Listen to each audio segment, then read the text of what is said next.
Welcome back to another episode of The Wealth Cafe. I am Caroline Tannis, lead wealth advisor and founder of Tannis Financial Group, and I am so happy to have you here today because today's episode is one that I have been wanting to record, honestly, since the beginning of this year. Now, I want to start by telling you about a conversation I have had probably about a dozen times in the last several months. Now, it usually starts with one of my clients, and they are smart, accomplished, they have a solid estate plan, but she put it together typically a few years ago. And she calls me with some version of the same question and says, Caroline, I heard about the estate tax exemption that is now going to be $15 million per person, and it's permanent. So we're good, right? And I can't stop worrying about this. And I have to stop her when she's right there because of the word permanent. It is doing a lot of heavy lifting in that sentence, and it does not mean what most people think it does, especially with all the news and media headlines going around. Now, I want to be clear. The new exemption, genuinely, it's good news. The One Big Beautiful Bill Act signed into law July 4th, 2025, it raised the federal gift and tax exemption to $15 million per person or $30 million per married couple, and this is effective of January 1st, 2026. It also removed the automatic sunset provision that had been built into the old law, which would have dropped the exemption back down to right around $7 million per person at the end of 2025. That cliff is gone. That is real and meaningful progress. But here is what these media headlines aren't telling you. Permanent in the tax law, it doesn't mean what it means in everyday language. It doesn't mean that it is untouchable, and it doesn't mean that it is protected from future legislation. It does not mean that you can just set it and forget it. And today, I want to give you the full picture, what this change actually means and what permanent means in the context of U.S. tax law, and most importantly, why women in this audience who have significant estates should be moving on their plan right now, not just sitting back and assuming that the window will stay open forever. Because here is the thing, the opportunity in front of you right now, it's real. The window is genuinely wide open, and women who will look back on 2026 as a turning point for their estates are the ones who treat it as an action window, not just as a reason to sit back and relax. So let's get into it. Let's start with what actually changed, because I want to give you the accurate picture before you get into the important nuances of things. The One Big Beautiful Bill Act, regardless of how you feel politically, was passed by Congress and signed into law July 4th, 2025. And there were three significant changes that were made to the federal estate tax.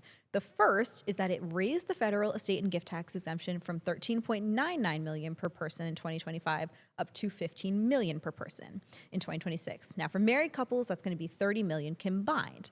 That's a number that you have been hearing about all over the news. Second, it indexed that amount for inflation, so that $15 million baseline, it's going to adjust upward over time. It won't stay flat and erode in terms of real terms. The third is that the generated or permanent headline, it removed the automatic sunset provision that had been built into the Tax and Jobs Cuts Act of 2017. The TCJA had doubled the exemption with a built-in expiration date at the end of 2025. Now, without the One Big Beautiful Bill, the exemption would have dropped back down to that roughly $7 million per person on January 1st of this year. So that's not going to happen, and it also prevented that cliff, and that is genuinely good news. So let's talk about what permanent actually means and why it is so critical. Here's the part that matters most, and the part that most financial news coverage is getting wrong and glossing over because they're more focused on the headline. When legislation calls this change permanent, what that technicality and legally means is there is no automatic expiration date written into the specific law, and it's not going to sunset on its own. There's no built-in cliff like the last one we just avoided. That's just all it means, though. This does not mean that it's immune to future legislation. It does not mean Congress cannot change it. It doesn't mean that a future administration can't pass a law that reduces it, restructures it, or could even eliminate things entirely. Congress can actually change the estate tax law at any time.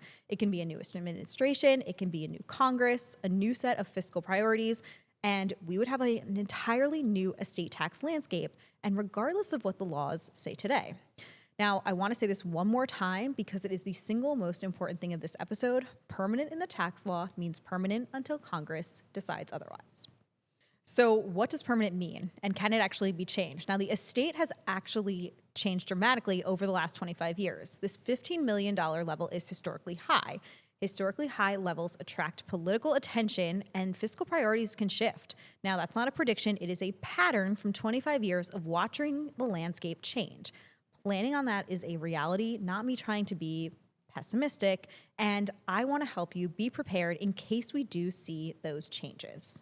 And I want to make something clear before we go any further. The fact that permanent doesn't mean what you thought it once was, this is not a reason to panic. This is a reason to go out and act. And right now, this action that is available to you, it is extraordinary. So here's the reframe I want you to carry while listening to this episode. You're not listening to this because the estate planning landscape has all of a sudden become dangerous. You are listening to this because the estate planning landscape, it's just more favorable right now than it has been in modern history. And the women who are taking advantage of this while the window of this is open, they are going to be in a fundamentally different position than those who are just sitting around and waiting for something to happen. So what does this mean? For those of you who are listening and have estates or could have estates between $5 million and $30 million, this conversation is actually essential. So if you are in that range, and many of you listening typically are, I've seen the comments and those of you writing in and applying for intro calls, you are sitting in the most powerful estate planning window of your lifetime. At $15 million per person, you now have access to an exemption level that allows you to move a significant amount of assets out of your taxable estate to your children, grandchildren, trust structures, or even charitable vehicles in ways that were simply not available even 2 years ago. Now, the tools that exist for you right now, some of them didn't even exist at this scale 18 months ago. The question is not, oh, should we take advantage of this window? It's how quickly are you, how strategically, and which options should you actually be taking advantage of? Now, for those of you that are my New York or New Jersey friends, this is going to look a little different because we have a lot of listeners in this area. However, it's a little different. New Jersey eliminated its own estate tax back in 2018. So if you are a New Jersey resident, you have no estate tax exposure at the state level. You are in a genuinely good position from the state tax perspective. However, if you are in New York, you could have a significant tax burden if you also have a New York connection in your estate because that state still has its own estate tax. New York's exemption is approximately $7.6 million, couldn't adjust for inflation, and it has what is known a cliff rule. So if your taxable New York estate exceeds that exemption by more than 5%, you lose the entire benefit of that exemption. Now, the tax is calculated on your full estate, not just the amount above that threshold. So a $7.6 million New York estate could have significantly more in estate taxes than a $7.1 million New York estate because you're losing that cliff and you have that exemption. Federal changes do not help you there. It's state level, and that state level planning still matters and why you need to bring an estate attorney into that conversation. Now, we also need to talk about generation skipping. One more dimension of this window that you want to make sure you understand is the generation skipping transfer tax. That also rose to $15 million per person. The GST is a tax that applies when you transfer assets directly from you to a grandchild or into structures that will benefit multiple generations. Now, for women who want to build true generational wealth and who are thinking about not just their children, but grandchildren, maybe even beyond, this is an extraordinary moment because you now have the ability to move assets across multiple generations in a tax-efficient way. Under the $15 million exemption, there is a planning opportunity that might not be available in the same form 5-10 years down the road. This is the moment for that conversation right now, here in 2026.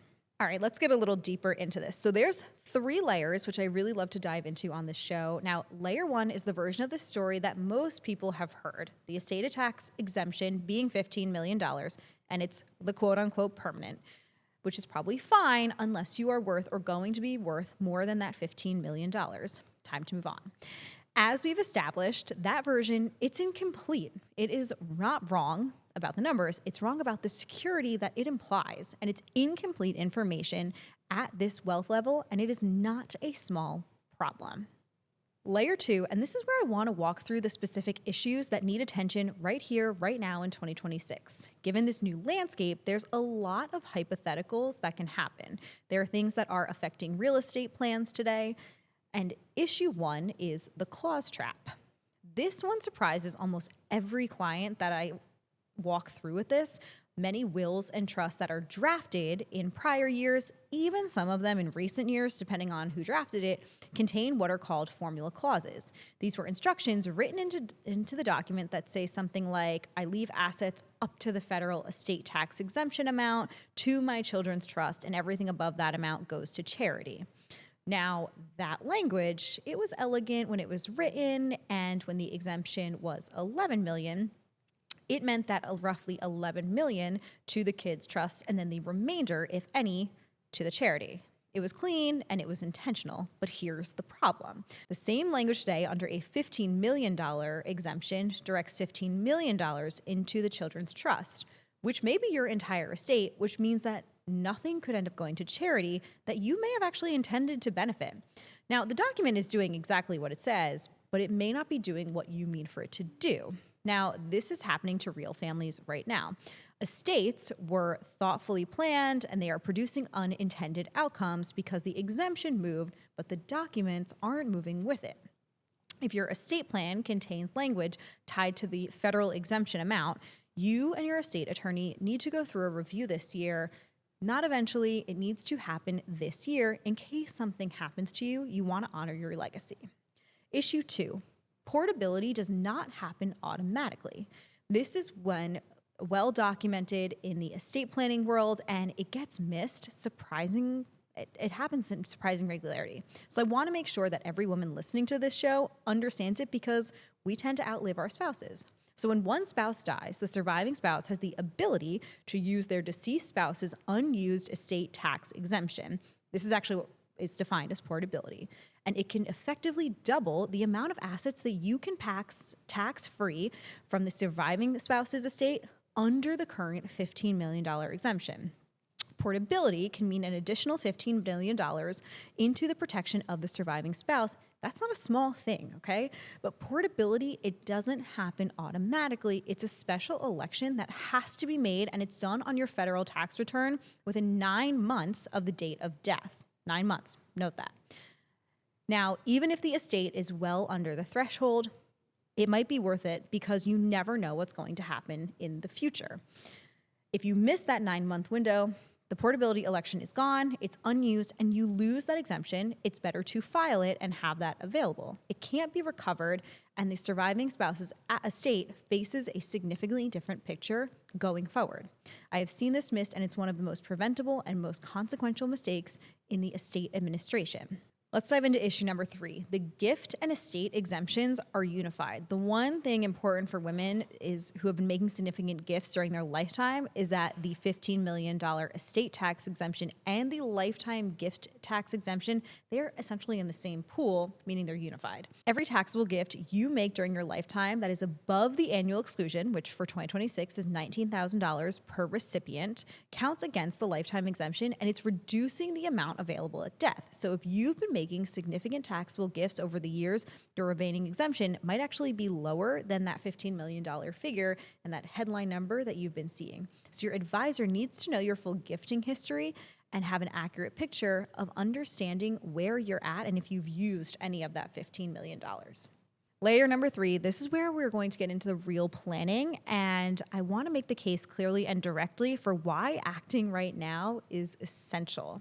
Now, there is a specific IRS-confirmed protection available to women who act during this high exemption window, and it is one of the most powerful arguments for moving on your estate plan in 2026, at least the one that I know of and have researched well. Now, the clawback protection, this is something that you need to understand, and here is how it works. So let's say, for example, that you fund a trust, a spousal lifetime access trust or dynasty trust or something of a similar structure. You have $10 million you put into it today, and under the current $15 million exemption, that $10 million gift uses $10 million, and you have $5 million remaining of your lifetime exemption. Now, the future administration comes into power and they reduce the federal tax exemption back down to $7 million per person, which, as we have discussed, is well within the possibility because that's what we've seen before. Now, the IRS has specifically confirmed that gifts made under a higher exemption are not clawed back into your estate when the exemption decreases. So the $10 million you moved into that trust today, it's protected and it won't get pulled back into your taxable estate and retaxed under the new lower rules. The protection is locked in. So what does that actually mean? It means that the assets that you moved out of your estate today under today's rules stay out of your estate, even if the rules change tomorrow, 5 years from now, 10 years from now. So I want you to sit with that for a second, because that's not just a planning strategy, that is a window that will eventually close. Once the exemption drops, if it does drop, the ability to move assets on this scale and with this level of protection, they will be gone, and there's nothing you can really do at that point. Now, the structure is worth discussing right now. Given everything I've described, there are specific strategies that are worth having a conversation about. Let me break down 3, but remember, you need to talk to your estate planning team, accountant, and financial advisor to talk about what makes the most sense. The first of which is a spousal lifetime access trust, also known as a SLAT. A SLAT allows a married couple to move assets out of their taxable estate while the spouse retains indirect access to those assets during their lifetime. So it removes an appreciating asset from the estate and it looks at today's exemption levels. And it's one of the most widely used tools by estate planners right now because of the current window that we're seeing. So if you are married and haven't had a SLAT conversation, 2026 is a good year to have one. The second of which is a guaranteed retained annuity trust, also known as a GRAT. And a GRAT allows you to transfer an appreciated asset and the appreciation to your heirs with minimal gift tax cost. You retain an annuity payment for the trust for a fixed period, and any growth above that hurdle rate passes to your beneficiaries free of estate tax. And in a high exemption environment, the mathematical exemption of combining GRATs with other gifting strategies can be significant. The third strategy is what is called a dynasty trust. This is multi-generational structures that can hold assets for the benefit of children, grandchildren, and beyond, potentially for 100 years or more. That's some generational wealth. Now, it depends on the state for this, and the generation skipping tax of $15 million means you can fund these structures at a larger scale right now that may not be available in a lower exemption environment. And for women who are serious about that generational wealth, as I mentioned, you may want to have this conversation and look at what this really means for you and for generations to come. This is when it is essential to bring in your financial team and say, hey, I've heard a little bit about these strategies, but I need to know what are the pros and the cons of each. Each one is going to have its own tax strategies and consequences to it. Each one will have its own estate planning benefits and downsides. What works for you and where you are at? Estate planning, all of these strategies are never a one-size-fits-all, and that's why I don't dive in here and say this is what you should do or have to do.